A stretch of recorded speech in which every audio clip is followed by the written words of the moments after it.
এই বাজেট তো ইতিহাসে কখনোই আমরা দেখিনি। বিসমিল্লাহির রহমানির রহিম। মাননীয় স্পিকার, আপনাকে ধন্যবাদ। মাননীয় স্পিকার, আজকের যে বাজেট দেওয়া হয়েছে এই বাজেট সম্পর্কে বিস্তারিত গঠনমূলক খাতওয়ারি বক্তব্য এখানে হয়েছে। আমি বিস্তারিত বক্তব্যে যাব না। আমি 5 বার এমপি হওয়ার সুযোগ হয়েছে। সাবেক 3 বারের প্রধানমন্ত্রী দেশনেত্রী বেগম খালেদা জিয়া এবং আজকের মাননীয় প্রধানমন্ত্রী জনাব তারেক রহমান আমাকে সেই সুযোগটি করে দিয়েছেন। আমি 1991 সাল থেকে যত বাজেট দেখেছি, এ ধরনের বাজেট কখনোই জাতীয় সংসদে এভাবে উপস্থাপন করা হয়নি। স্মরণকালের স্মরণীয় ইতিহাস সৃষ্টি করেছে সেই বাজেট মাননীয় প্রধানমন্ত্রী জনাব তারেক রহমানের নেতৃত্বে মাননীয় সুযোগ্য অর্থমন্ত্রী জনাব আমির খসরু মোহাম্মদ চৌধুরীর তার যে চিন্তা চেতনা তার মধ্য দিয়ে এবং আমাদের ক্যাবিনেটের এবং বিশিষ্ট ব্যক্তিবর্গদের সকলের পরামর্শ নিয়ে যে বাজেটটি দিয়েছেন, এই বাজেট স্মরণীয় হয়ে থাকবে।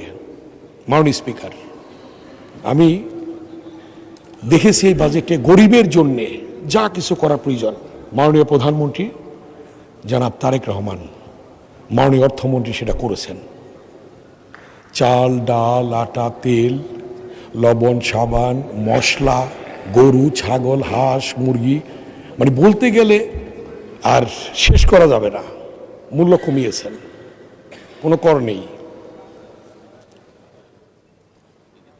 শিক্ষার জন্যে যে বাজেট দিয়েছেন 1,36,000 কোটি টাকা প্রায়, এই বাজেট তো ইতিহাসে কখনোই আমরা দেখিনি। এবং এই বাজেটটা দেখে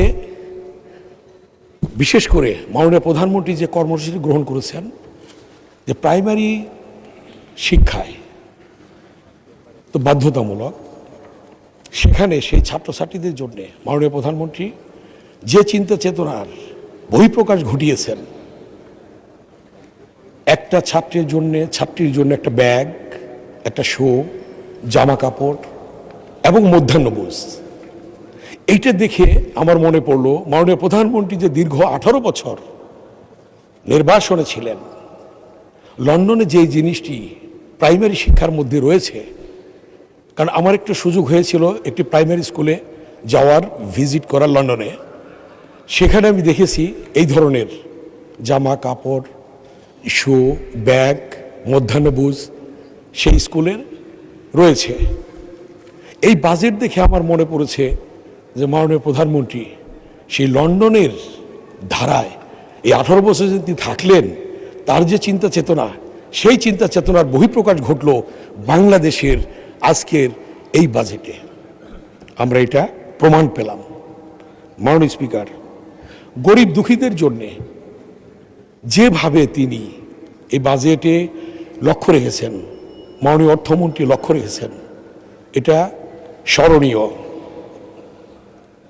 এই কথাটি আজকে আমার মনে পড়ে যে গরিবের প্রতি কেন মাননীয় প্রধানমন্ত্রী, অর্থমন্ত্রী বা আজকের আমাদের বিএনপি অঙ্গ সহযোগী সংগঠনের নেতাকর্মীদের যে দরদ।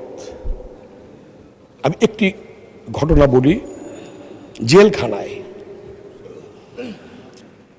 Doctor Mosharraf sir, barrister Moudud Ahmed, Mohammad Nasir Uddin, আমি, ফজল হক মিলন, আমরা জেলখানায় 11 ছেলে ছিলাম আমাদের পাশে, এবং ইকবাল হাসান টুকু। জেলখানায় আমরা রাতে খাবার খেতে যাব একসঙ্গে। মাননীয় আজকের প্রধানমন্ত্রী আমাদের পাশের রুমই থাকতেন। একটা ছেলে পানি নিয়ে আসছে। জেলখানায় জানেন আপনারা যে তাদেরকে যারা কাজ করে ফালতু বলা হয় তাদেরকে, সেবক, এখন সেবক হয়েছে, ওই সময় বলতো। তো সে আসলো পানি নিয়ে, সে শীতে কাঁপছে, আমাদের সামনেই সে কাঁপুনি দেখে আজকের মাননীয় প্রধানমন্ত্রী জনাব তারেক রহমান নিজের জ্যাকেটটা খুলে ওই ছেলেটার গায়ে পরিয়ে দিলেন। নিজের গায়ের জ্যাকেট খুলে ওর গায়ে পরিয়ে দিলেন এবং পরিয়ে দিয়ে বললেন, এটা তোমার শীতের কাপড় নেই। গরিবের প্রতি তার যে মমত্ববোধ এবং গরিবের জন্যে, দুঃখীর জন্যে, দুঃখীদের জন্যে, মানুষের জন্যে যেটা করেছেন। মাননীয় স্বাস্থ্যমন্ত্রী এখানে আছেন, স্বাস্থ্যের জন্য কি করেছেন? হার্ট অ্যাটাক হলে এটা গরিব মানুষ, এটা রিং পরাতে 1,10,000 টাকা লাগতো, এখন সেটাকে অর্ধেক করে 55,000 টাকায় নিয়ে এসেছেন। এভাবে স্বাস্থ্য ক্ষেত্রে, স্বাস্থ্য সেবার জন্য যেটা করেছেন স্মরণীয় হয়ে থাকবে। এর সাথে আমার আরেকটা কথা বলতে হয়, যোগ করতে হয়। আমার এলাকায় 20 শয্যা বিশিষ্ট হসপিটাল ছিল, 17 বছর পূর্বে হয়েছিল। মাননীয় মন্ত্রী, তখন স্বাস্থ্যমন্ত্রী ডক্টর খন্দকার মোশাররফ হোসেন স্যার করে দিয়েছিলেন।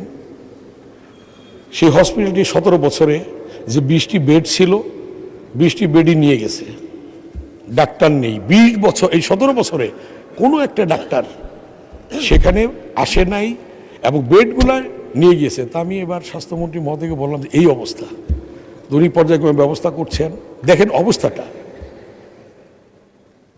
যে অতীতের সরকার কি করেছে আর বর্তমান সরকার কি করছে স্বাস্থ্যক্ষেত্রে। কৃষিক্ষেত্রে বিনামূল্যে বীজ, সার দেওয়া হচ্ছে, আজকে কৃষক কার্ড দেওয়া হয়েছে। ফ্যামিলি কার্ড মাননীয় প্রধানমন্ত্রী প্রতিশ্রুতি দিয়েছিলেন নির্বাচনের পূর্বে, সেই প্রতিশ্রুতি তিনি বাস্তবায়ন করছেন। ফ্যামিলি কার্ড, কৃষক কার্ড, কৃষকের জন্যে 10,000 টাকা ঋণ মৌকুফ করা, খাল খনন। তা আমি এইটার খাল খননের সাথে আরেকটি কথা বলবো মাননীয় প্রধানমন্ত্রীর কাছে, যে আমাদের 1981 সালে বুড়িগঙ্গার সাথে ধলেশ্বরী প্রায় 17 কিলোমিটার একটি খাল আছে। শহীদ প্রেসিডেন্ট জিয়াউর রহমান এই খালটি 1981 সালে খনন করেছিলেন নিজে গিয়ে।